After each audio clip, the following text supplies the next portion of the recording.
Today's story comes to you via the progressive, the socialist city of San Francisco, where government overreach is taken to a new level. And we are briefly going to touch on the homeless, the needles, et cetera, but that's not what the story is about.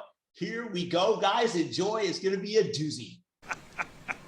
Watch out for that first step. It's a doozy.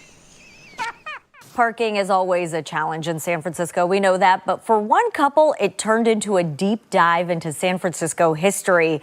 They suddenly were slapped with a huge fine for parking in their own driveway, as they have for nearly 4 decades. 7 on your sides, Michael Finney has their perplexing story, and it really is, Michael. It's a head shaker, no doubt about it. It seems so unfair. They had been using their car pad for decades when suddenly the city said that's illegal.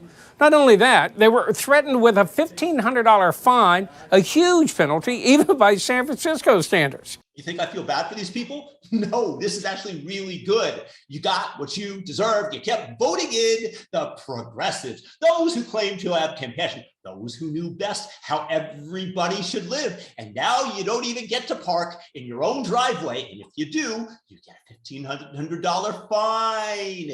It's fantastic. Good for San Francisco. Hey, don't enforce shooting up on the street.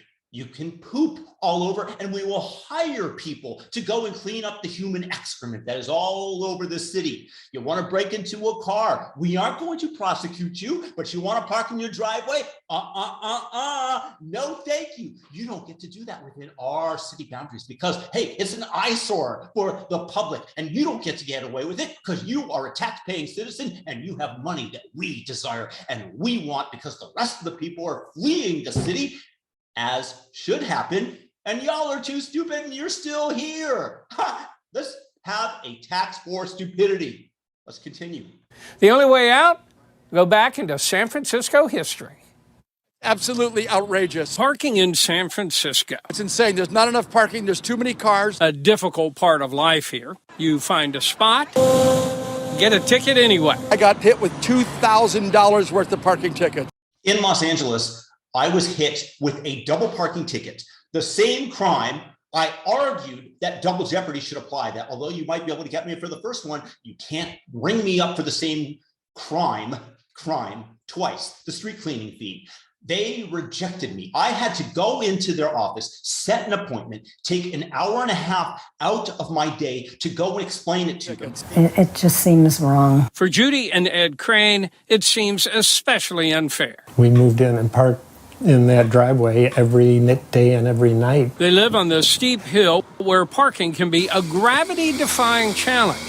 But they could slip into their driveway and park on their car pad, which they'd been doing every day for the past 36 years. But not anymore. We got this email and we can't park in the parking pad anymore. And I said, that's crazy. Out of the blue, the couple got this ticket for parking in their own driveway. It was very surprising, to say the least. And worse, it came with an enormous fine, $1,542 plus another $250 per day if they didn't get the car off their car pad. Why should we give you the right to park on your property? You don't understand. You'll own nothing and you'll be happy. We are just nice enough to let you use that piece of land that you've owned for the last 40 years because we're kind. It's not really yours. Yes, of course you have to pay like tens of thousands of dollars a year for the permission to use it, but you can't do with what you want. You can't even park a car there. No.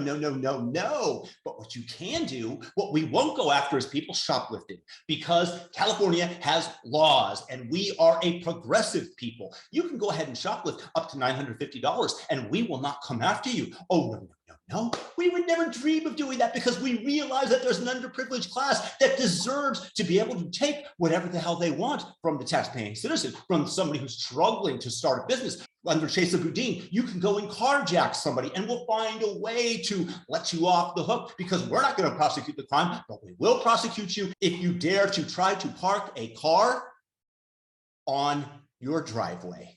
I wrote back to them and I said I thought it was a mistake. But it was no mistake and no ordinary parking ticket. It came from the city planning department telling them it's illegal to park in the front yard of a house.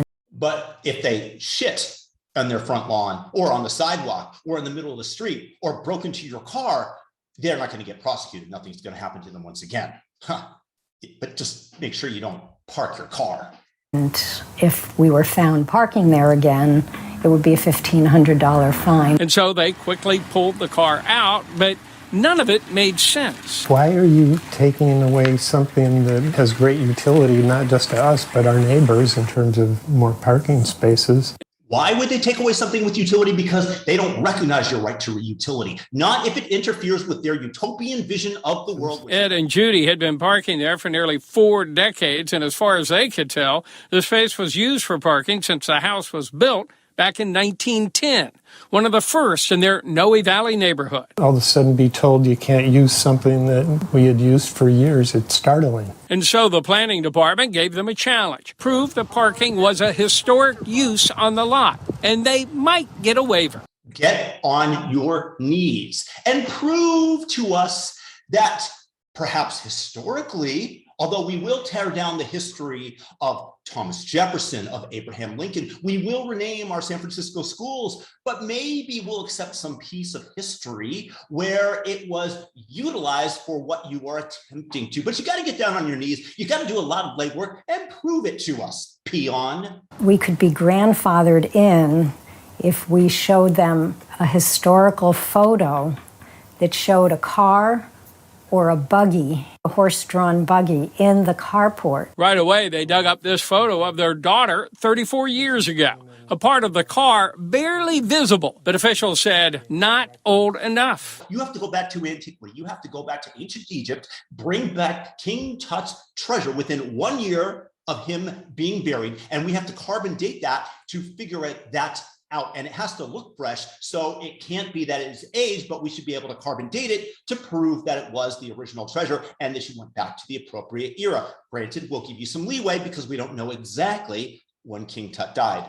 I did a number of online searches and tried to find historic resources. So they combed through hundreds of historic photos. Plenty showed the early days when there were few streets or homes. Our house and our neighbor's house had empty fields all around. But to find a photo of a car or a horse in their particular driveway back before the days of iPhone cameras, nearly impossible. And then, bingo. To me, it's pretty compelling that that was a car. This aerial photo from 1938 shows their exact home. So this is our house. And Ed is sure he can see a car or a horse and buggy pulling into his driveway. So this little black blob looks like it's pulling into our house. It looks like just a blob from above, but Ed says it must be a car, like all these other blobs you can see along the road. I think that what I would have done is go ahead and Photoshop an image of a Model T pulling into the old residence, find somebody really good, but San Francisco would put their crack team of technologists upon it, and you would be hung for treason for attempting to fool the House of Lords that presides over San Francisco. Not very much fun. I don't know what else they would be. To me, it's pretty compelling that that was a car pulling in or out of a parking pad. They rushed the photo to the planning department, the proof they needed, right? Wrong. They said that they were too fuzzy. The planning department said this was not clear evidence. Officials tell us the couple was violating a code section banning vehicles in a setback in front of a house, though it's okay to park in front of a garage like this. And go to the planning department, go ahead to the zoning board, go ahead and have that environmental report done, lawyer up, see if you can get that carport built. Then we will put it to a citywide vote. If it passes the citywide vote, we'll put it to a Bay Area vote, then a whole state vote. Then it will go onto the desk of Governor Gavin Newsom for him to sign off on. And then you'll have to pay $100,000 in permit costs, assuming that you can get that all done to get your permit to build that garage or carport. Planning Chief Dan Sider says it was enacted decades ago for aesthetic reasons to, quote, ensure that front yards don't turn into parking lots. But why enforce it now? He said someone made an anonymous complaint to the city. 2 neighbors also got tagged for the same violation. In an email, Sider wrote, "I recognize that the property owner is frustrated, but the planning code doesn't allow for the city to grandfather illegal uses on account of their having flown below the radar for a length of time." And this is what happens when you live around people whose lives are of absolute misery, that they want to bring you down to their level, so they will report you for whatever minor infraction that they can conjure up, because they get to hide behind the cloak of anonymity, and your life gets negatively affected. This is why one must live in other parts of the country that are actually more forward-thinking in terms of your personal liberty, rather than having to uphold every single law that was put on the book decades ago. There's still laws on the books that you cannot put a pie out onto the windowsill to cool. That is actually a law in parts of the country. Do you think that they go ahead and enforce it? No, these are bureaucrats. These are mindless bureaucrats that are making your lives miserable at the behest of people whose lives are already utterly miserable. And so their carport sits empty as they struggle to park on the hill. This feels really unfair and like we're being punished. The city did cancel the fine after the couple got the car off the car pad and kept it off. And the city says the couple will have to build a covered carport or a garage if it wants to park there, or it can find another old photo. Through San Francisco, if you get arrested for carjacking, for murder, the DA is going to find a way to minimize your sentence or let you off the hook. You can go ahead and shoplift. You can poop shit in the middle of the street. You can shoot up. You can deal drugs, which is firmly against the law within the state of California, yet they don't enforce it. Yet they're enforcing this age-old law on this couple because some Karen made a complaint, some miserable Karen. And this is why you've got to move to Utah, to Florida, to Texas, to a place that cares about your personal liberty and doesn't bother you. This is why I left California. Stay out of my life. Don't charge me massive amounts of taxes so that I can pay for people to clean up literally human excrement off of the streets, because this is where part of the tax money is going. This is where their fine would have gone. But I'm actually glad that it's happening, because this will demonstrate to all y'all who value these progressive ideas, who hide behind the cloak of compassion, that what you're doing is wrong, that you are infringing on people's ability to enjoy their lives. And I'm sure for many of you, it gives you great personal pleasure because you get to deprive somebody else of their happiness and bring them down to your level. Progressive, leftist, they're all miserable people. Do you meet any of them and think, oh my God, this is a happy, joyous person that I want to hang around with? No, misery loves company. And that's why they pull you down and bring you back into the fold. Guys, thumb up this video, leave a comment, let me know what you think about it, and subscribe, hit the notification bell. Peace. Leave SF, leave LA, leave California. Vote Libertarian, vote Republican, anybody but these effing Democrats.